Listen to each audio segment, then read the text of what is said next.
Durante estos últimos días al profesor Pedro Castillo Terrones se lo ha estado vinculando mucho con el tema de el terrorismo, de Sendero Luminoso, y ahí va mi primera consulta. ¿Esta es una estrategia en este momento del contendor político para poder evitar que Pedro Castillo Terrones pueda llegar a la presidencia? Es decir, de terruquearlo como estrategia, ¿o realmente el profesor Pedro Castillo Terrones tiene vinculación con el terrorismo y Sendero Luminoso? Por favor, aclárenos este panorama. Mira, ese tema yo lo traté el año 2017, cuando Pedro Castillo lideró la huelga magisterial más importante quizás de los últimos 30 años. ¿Ya?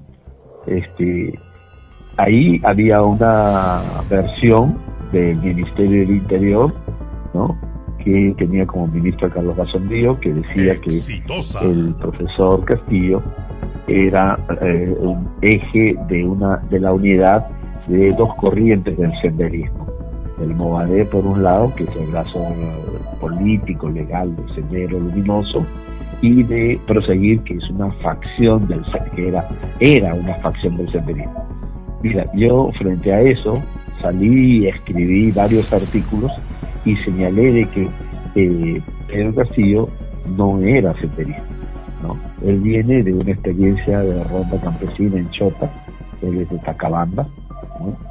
Ahí ha habido la ronda campesina, el senderismo no logró entrar con mucha fuerza a Cajamarca, precisamente porque Cajamarca, desde Cutervo, Chota y otras provincias de esta región tienen rondas campesinas desde hace más de 30 años, ¿no? Quizás mucho más incluso. Viene de los 80, por lo tanto tiene más de 40 años de experiencia ronderil, ¿no?, de rondas democráticas, ¿no? Entonces, decir que Pedro Castillo pues es la síntesis de la unidad de Proseguir y del Movadez, ¿no?, todo porque estaba liderando una facción del magisterio que era el CONARE, que efectivamente ahí sí había presencia del Movadez. Me pareció un equívoco y un error, ¿no?, a un profesor que viene de una zona donde no tenía presencia Sendero Luminoso, claro, donde las rondas campesinas impidieron que Sendero Luminoso pueda ingresar, como sí lo hizo en Ayacucho, en Huancavelica, en Apurímac, en Junín, ¿no? Esa lectura que usted está dando en este momento, don Jaime, es del año 2017, y yo le agradezco por la esta vuelvo precisión. A compartir porque...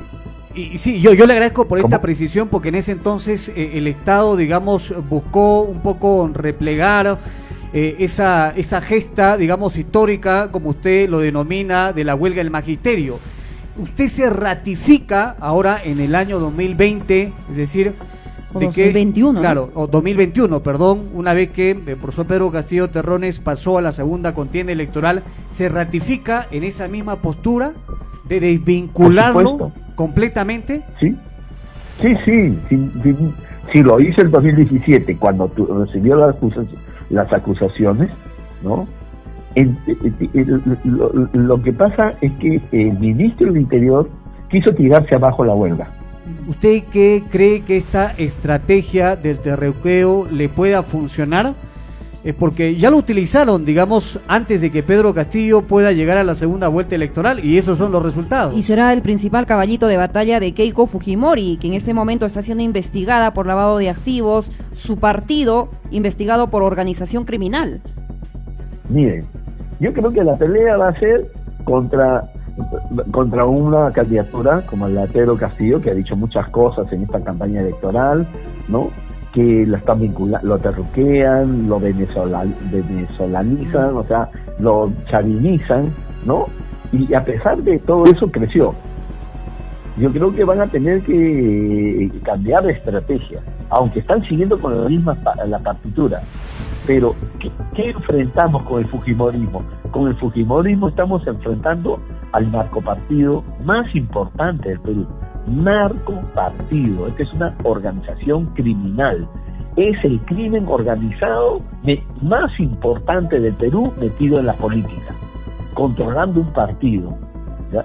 Ese es el enemigo que vamos a enfrentar, y lo conocemos, ¿no? No es que esto sea una cosa novedosa, no, esto nace incluso desde antes que Alberto Fujimori sea presidente el año 1990.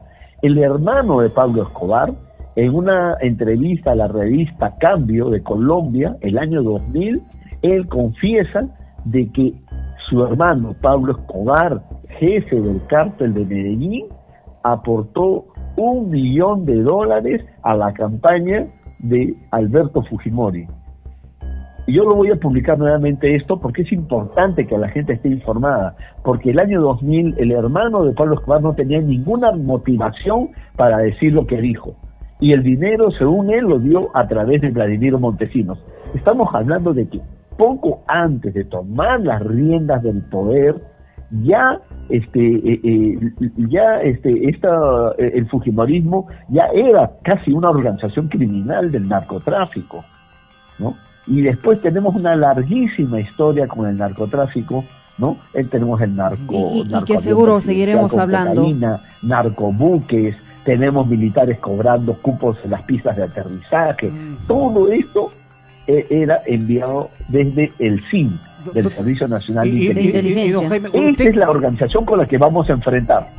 No podemos permitir que el Perú se convierta en un narcoestado, en una narcorrepública, precisamente en el año del bicentenario, ¿no? Con el señor Pedro Castillo podemos tener muchas diferencias, muchas discrepancias, muchos de sus planteamientos pueden ser no aplicables incluso, pueden haber revelado una inclinación autoritaria, pero él ahora veo que está llamando a todas las fuerzas políticas a sentarse para pensar en el Perú.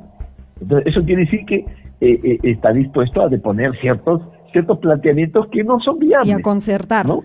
Entonces, a concertar. Entonces, pero frente al fujimorismo, que ya lo conocemos, que hay 15.000 folios respecto al lavado de activos, de organización criminal, todo de Keiko Fujimori, y no estamos hablando del origen del fujimorismo, estamos hablando del periodo de Keiko, de la campaña 2011-2016, ¿no? Donde la hipótesis de organización criminal, esta señora debería estar en la cárcel.